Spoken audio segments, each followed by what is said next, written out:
We're good to There go. we go. Hey, good afternoon, everyone. Welcome to the May 2nd meeting of the Archives Advisory Committee. My name is Stephanie Lane, and I serve as the chair of the AAC, and I'm really excited to officially call this meeting to order. Thanks, Bonnie, for sharing the agenda on our screen so we can see it.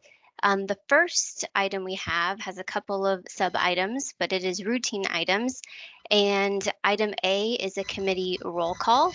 So I will just roll through the committee roster. And if you could please say here if you're present. So first we have Danielle Anderson, Randy Bowlerjack, Vicki Dalton. Here. Hi, Vicki. Hi. Sheila Gal. Stacy Henthorn. Here. Okay. Heather Hirataka. I'm here. Casey Cowell. Heather Kinsley. Present. I'm here. Bonnie, so you have that. Marianne Nichols. I'm here. Hi, Marianne. Jennifer Richter. I'm here. Hi. Spencer Ryan. Here. Hi, Spencer. And then Jennifer Wallace. Okay, I think we've got everybody who's here. The next sub-item is introduction of archive staff. So I'll kick it to archive staff to quickly introduce themselves. I'm Rachel Wilson. I'm at the Washington State Archives branch in Olympia, and I'm a records consultant. Hi, Jamie Gansel, also at the Olympia branch, senior records consultant.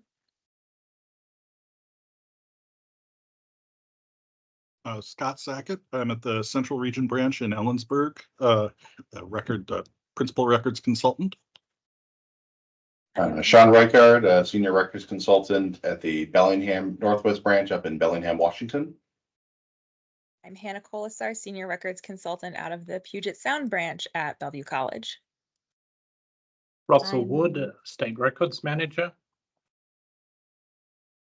I'm Bonnie Hood. I'm a records and grants consultant at the Olympia branch. I am a records consultant and also the grant coordinator administrator.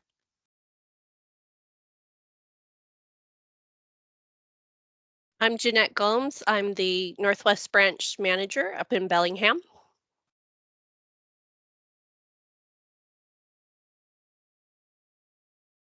I'm Sarah Dana. I'm the branch manager at the State and Southwest branch in Olympia. This is Emily Dominic. I am the branch manager at the Puget Sound branch in Bellingham, or in Bellevue. Sorry.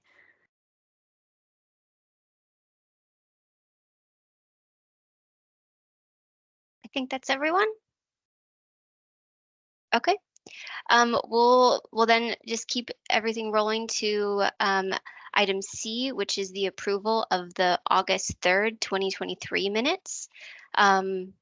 Any comments, questions, concerns about the minutes that Bonnie has sent to us? Hearing none, I would ask for a motion to approve the minutes. This is Vicki. So moved. Thank you, Vicki. Marianne, I'll second it. Thanks, Marianne. All those in favor, please say aye. Aye. Aye. Any opposed? Motion carries. Okay, the next item D is adoption of today's agenda. Any comments, questions, concerns on the agenda that is before us? Not hearing any, so if anyone would like to make a motion, I'd love to hear it. This is Marianne. I move that we approve the agenda as it is. Thanks, Marianne. This is Heather. Vicky. Also, oh, Heather, you get it. Yep, I was gonna second Heather Kinsley. Thank you, Heather. All those in favor? Aye. Aye. Aye. Aye. Any opposed? Hearing none, the agenda is approved. All right, so we'll move on to item 2, which is Washington State Archives updates, and Heather is here to provide that.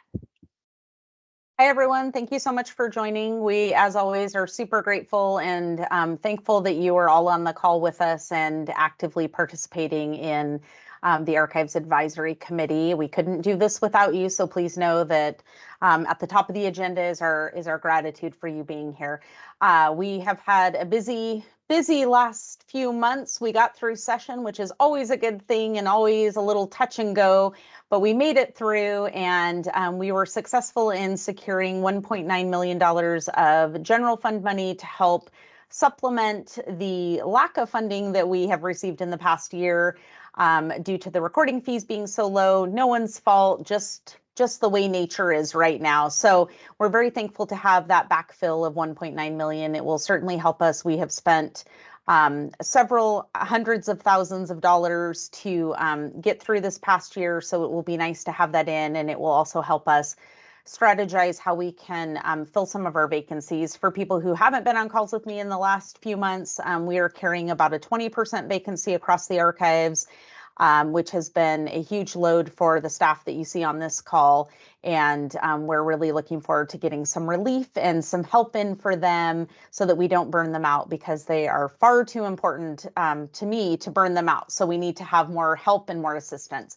So we're really excited about that. We also, in the last legislative session, had a bill go through that will provide for one full-time employee, for a project employee, for the next year and a half to take a look at the records of Lakeland Village. We will be going out and inventorying the records that they have there and putting together a preservation plan, what it would cost to preserve these records, which ones have archival value, which ones maybe don't have archival value, meaning that they won't come live here in the archives, but maybe they live somewhere else. So we'll put together a preservation plan and report back to the legislature in September of 2025. So we're looking forward to getting that going. If anyone knows of any great archivists who happen to live in Eastern Washington and would like to join our team over in Cheney in doing some of this inventorying, of course, we would love to see them. Beyond that, we are getting ready to do some professional growth and development here at Archives and sending our staff out to some really great professional conferences. And lots of the people on this call are signed up to go to some. Some will be sweating profusely in Chicago in July. Others will be sweating profusely in Atlanta in July. So there will be lots of sweating going on, but our staff are really excited to get out there and to work with some of their peers across the nation. And we even have a proposal to present at one of the national conferences in St. Louis to talk about how Archives really works with the people and for the people by providing archival services and records. So we're really excited about that. We will continue to be here and be available. And just as a personal note, a huge thank you to the records management team and all the archivists on this call who went through all of the amazing grant proposals that you're about to hear about and talk about. And just a really big thank you to them, and a big thank you to Bonnie, who, as always, coordinates a great grant program for us. So that is my report. Great, thank you, Heather.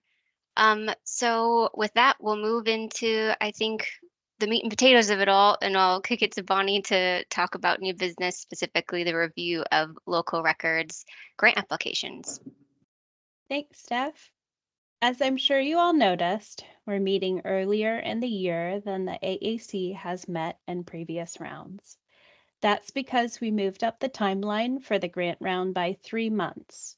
The application period was during the month of February rather than May, for example, and so on. This change of timeline was to give the grantees more time to work on their grant projects, June or possibly even late May to start, until the end of the following May to finish, rather than early September to the end of May, like in previous rounds. A real benefit to this change is that the grantees will now have those summer months to work on their projects. And there are many agencies where summer months are the unequivocal best time to get the meat of any sort of project accomplished. So to talk briefly about the grant round thus far, a listserv announcement was sent out this past December announcing the 2024-25 grant round and letting local agencies know in advance about the upcoming application period. In order to prepare the prospective applicants, I presented 8 webinar sessions December through February, and the records management team also provided one-on-one consultations over Teams and evaluated many draft applications. The grant application window was February 1st through May 1st, during which time we received 122 applications from a variety of local agencies across the state. Teams of archivists and records consultants began their application review in March, giving each application the comments and score that created the rank list that I sent out to you all for your review and recommendations today. And I second Heather and thank those archivists and records consultants. Those recommendations will then be given to our Secretary of State. Secretary Hobbs will give us final approval, and then agencies will be notified. And I can pull up the spreadsheet of ranked apps if we're ready for the next step on the agenda there. Yeah, thank you, Bonnie. I think I'll open it up to the committee to start discussion on the ranking that's before us. Yeah, Vicki. Okay, so being an old hand at this, I have a few questions, but first I just want to thank all of you in archives. I know how much work you guys put into this project in order to evaluate these grant applications and try to make sure that everyone is considered and the thought that you put into trying to figure out how well each one of these jurisdictions is going to be able to manage their projects. So over the years, I have just been amazed at what you guys are able to do with so few of you. So thank you. Heather, you got a great group. Absolutely great. So I'm excited that we're on to this again. So I do have questions on 5 of them. Should be pretty simple questions, I hope. Application 976 for digital imaging, the city of Langley they requested 38, recommended is 31. The comment from one of the reviewers is that they might benefit from organizing their records first before they go into imaging. Is it possible that there's somebody available from archives to kind of get them in the right direction for getting their records weeded out or organized, I should say? City of Langley is actually in this current round that's ending this month, doing an organized grant. Yes. Okay. So they should be weeding during that organized project and getting in a good state to be ready to digitize. Okay, so that one's already taken care of. Good. Next question is on 1053 technology tools for the Port of Peninsula, which is line 17. And it looks like I've got the same question here.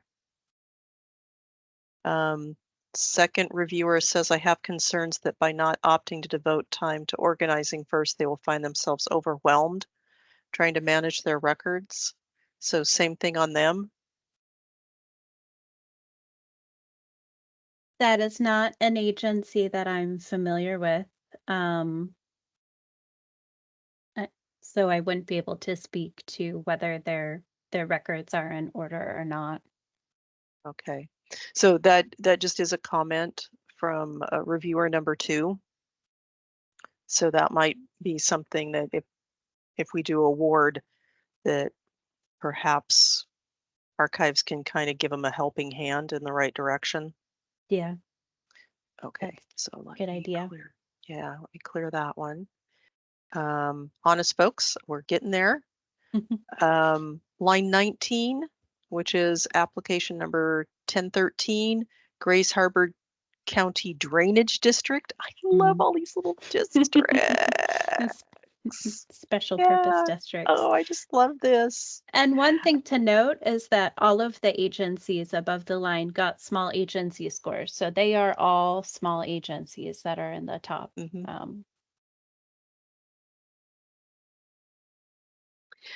Yeah, so this one, both reviewers do mention a little bit about they're not sure if this agency has actually reviewed records retention for their records. So again, it would be, whichever region that is, if they could give them a little support for that. I know that is a very tiny agency. I believe it is all of 2 people. That project, digital imaging project, I believe is one that our imaging services would be doing. So they would be able to give them help and guidance. And it is a little tiny project with not many funds. Yes, $2,416. Yes. I saw that and thought, okay, it's about like that. Yeah. 2 more to go. Line 23, City of Roy. And let's see, my question was, does this plan need more evaluation from the archives? And I need to read. Okay, this is probably from reviewer number 2. The project plan as described has several gaps. It mentions the purchase of standard size scanners, but doesn't include those in the project costs. Doesn't address whether the agency is going to do scan and toss. And it sounds like an ongoing project from a previous grant cycle has not resulted in a file plan and records destruction and transfer protocols going forward. So again, on this one, they've asked for 30,000, which is a goodly chunk. So again, that would be one where I would just highly recommend a little hands-on. Yeah. Yeah. I know I'm saying that same thing over and over again, aren't I? Here, have more work, archives. It's good advice, though. It's definitely good advice. Well, see, I actually do read this stuff. Yeah. I appreciate that, Vicki. Yeah. And then I try hard. Let's see. And then the next one, line 24, which is app 955, which is Wahkiakum County. I noticed that reviewer 1 comments that applicant lists $5,000 for 80 staff hours, which is a rate of $62.50 an hour, which seems a bit stiff. So all I would ask is that that wage be verified. Okay. Yes. Yeah, that seems a little stiff. I don't have a problem with the dollar amount or the fact they need to do this. It's just, it sounds like that one just needs a little internal cleanup. Yes, I looked at that one myself, and it looks like they're making someone part-time, full-time, and hiring temp, and they probably lump that whole amount under the amount for a temp. So part of it is throwing off the hourly rate there. But I will definitely clarify that before. Okay, so those were the only ones that I had even the slightest questions on. I will say that, you know, looking at the red line, that the three right below that, their numbers are so close. Their scoring is so close. It just breaks my heart. And yes, after we're done with discussion, I will be happy to make my normal contingency recommendation. So with that, I will step back and let other people ask questions. Thank you, Vicki, for being so thorough and asking those questions. Opening it up to anybody else in the committee to ask questions or make comments.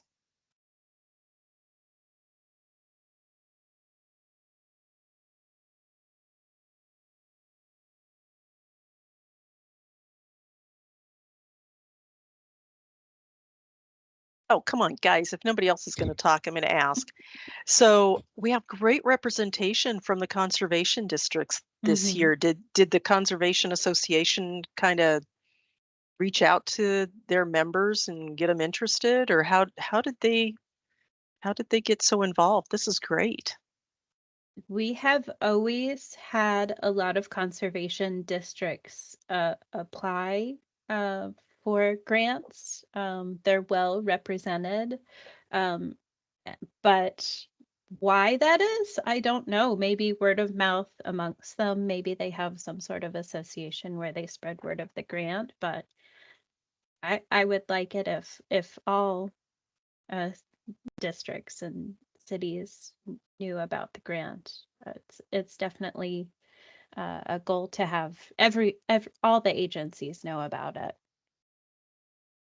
Yeah, because a few years ago we had several cycles where the fire districts were really in there. Yeah. And then we had, you know, like the school districts that kind of like, you know, goes in the waves. Yeah. Yeah. I think they must be spreading word amongst themselves, but that's just a theory. On that note, Bonnie, I had a quick question. Did your outreach for this grant cycle, was there any difference in how you all approached it? I'm just, to Vicki's point, I'm loving the smaller entities being represented here. So I was just wondering, was there a concerted effort in how you all really tried to reach out and provide education about it? The listserv announcement and the webinars is the same as before, but in the webinars, I really emphasized how beneficial it could be to have pre-application consultation with someone from the records management team and application review as well and comments. A lot more agencies than usual took us up on that. Our team was really, really busy with that this year. And I think it helped the agencies without grant experience improve their applications. So you're seeing more little agencies, little communities represented here in the top line because they we offered that assistance with application writing.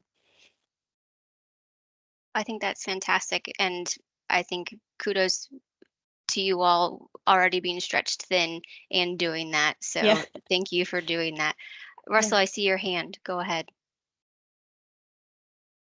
I think the other benefit has been stability of you know, as the grants happen every year, we get more and more people knowing about it, hearing about it.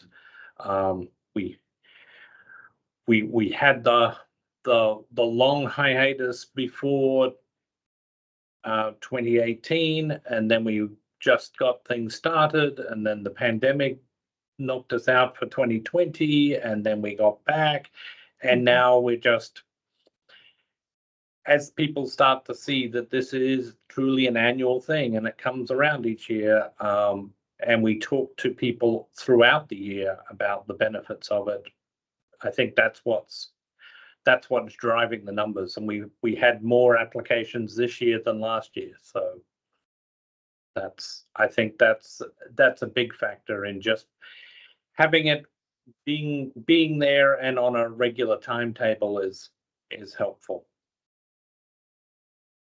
Absolutely. Thank you for that.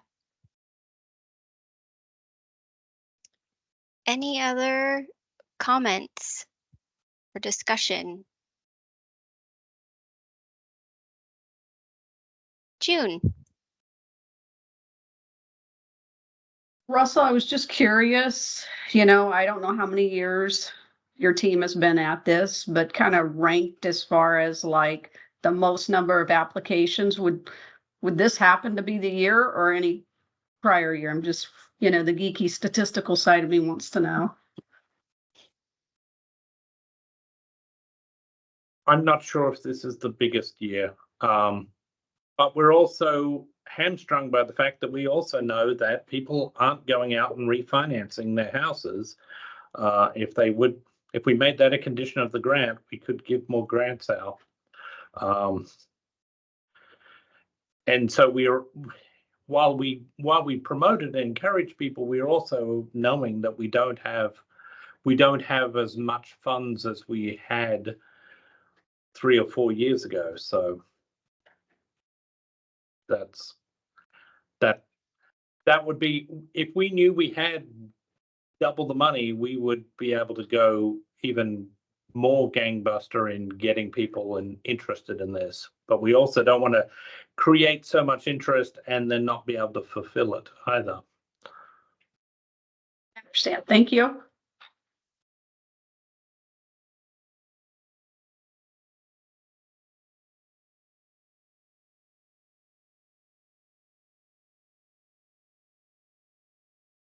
Great question. I just had a thought for Bonnie and team. I think it would be really great, at least from my standpoint, just to see if there are any success stories with this group. I think that would even solicit more if you could even just do a highlight of someone doing a really great job at this grant cycle, and then kind of highlighting the great work that they do as you go out into the next year. I think that might be, it would make my heart smile to see a success story happen. So just a thought. That's a great suggestion. The only thing we require, a lot of grants have really onerous requirements of the grantees that can be off-putting, but the only thing we require is the completion of a survey at the end. So we could definitely go through those surveys and find ones where a huge difference was made, a big turnaround, and that's a really good idea, Steph. Yeah, just an idea. Not that you have plenty to do, but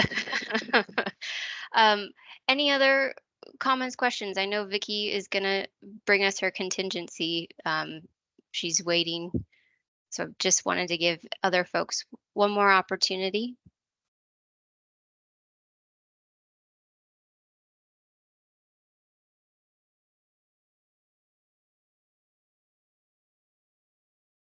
I'm not hearing any. So Vicky, shall I put you back on the spot to do your contingency?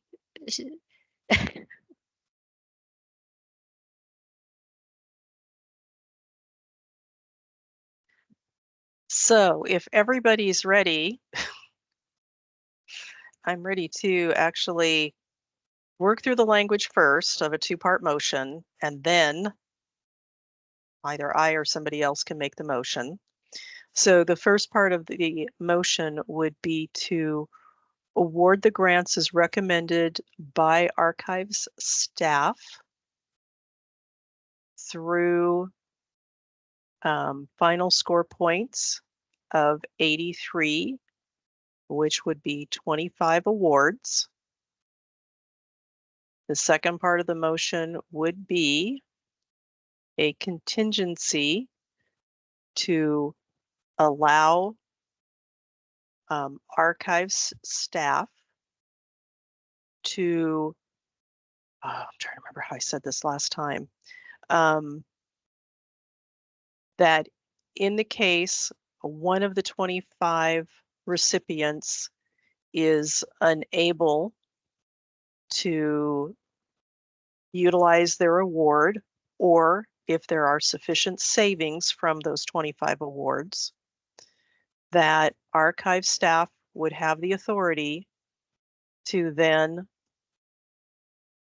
utilize those monies. Vicky, I believe last time you worded it that if any of them did not accept their grant award, rather than have those funds not be used, to have the funds be used instead for an alternate. And I'd like to point out that the alternate last time was Island County, who is now the bottom of the ranked list. Yeah. Okay, Bonnie, if you remember the words better than me, I would be happy to let you say the words, and then we'll go ahead and do that. So yeah, you were right. We talked about that and decided that it was if somebody didn't accept an award, because otherwise trying to accumulate savings would be painful. Yes, yeah, and would probably take too long, so the alternate wouldn't have the opportunity to do their project. Is there any discussion about that before I word it? I just want to say I think that's a great addition, a great new standard procedure that we're doing at these meetings. I love the idea of having an alternate.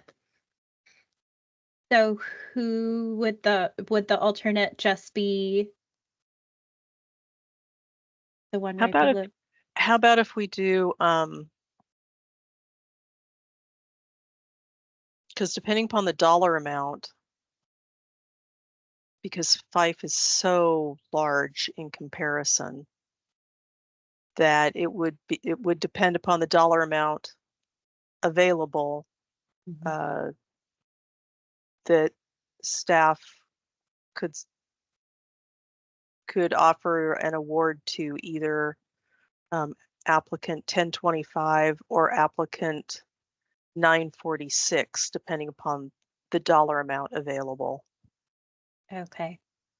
Yeah. Because if somebody turns back like $19,000 or $12,000 or is unable to accept, and it's only $19,000 or $12,000, then it would just sit there and go to waste. Logistically, does that work for you, Bonnie, and from a budget point of view? Heather would maybe talk better about the budget, but logistically, I can make that work. One difficulty is that the 2023-24 grant round, the reimbursements need to be in by the end of this month, and we're still chasing a number of people to put in their reimbursements. So it's hard for us to know until the very end how much gets actually spent, because some people are on top of it and put in regular reimbursements or do their projects early, and other people we don't know until the bell rings, when they're actually like, oh yeah, we want our whole 40,000, please. And that's what makes it hard to know, well, who else. One thing we did look at and consider in this is that we do tend to, in the past, we've awarded more than was actually reimbursed because people didn't spend all their money. So we have opted to spread it further than we were initially comfortable with in terms of how much actual revenue we have, in the view that we're expecting the same pattern to happen, that we won't spend the whole 498, but we will spend probably 450. Projects do tend to come in under budget. or people have been encouraged to ask for the moon whenever they apply for a grant, so they will ask for more than they possibly really need, but we can't fault them for that either.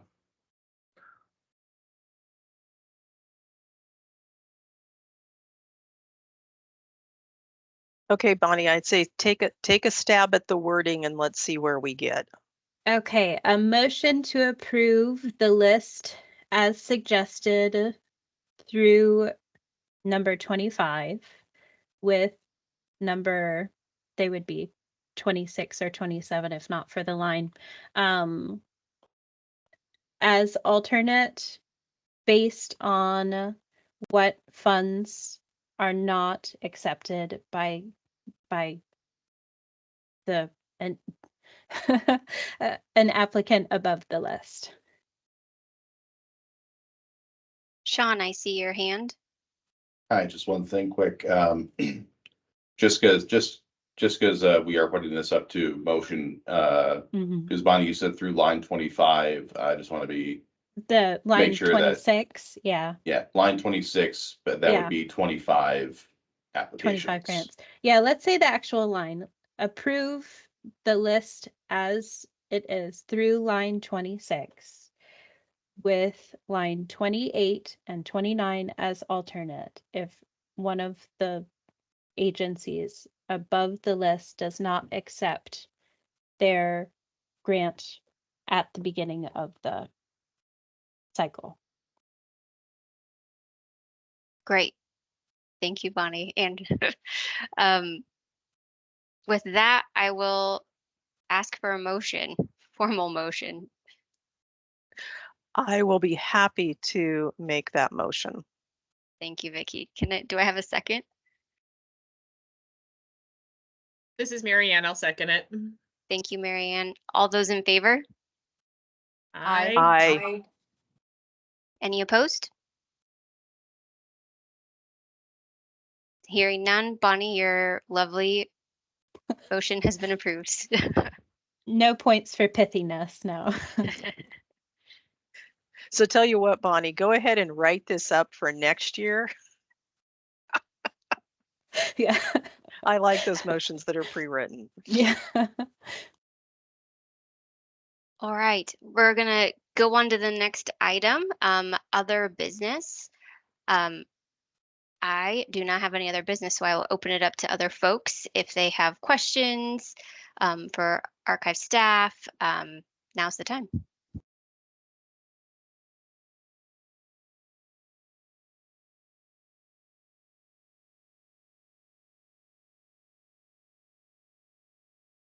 Archive staff, do you have any questions for the committee?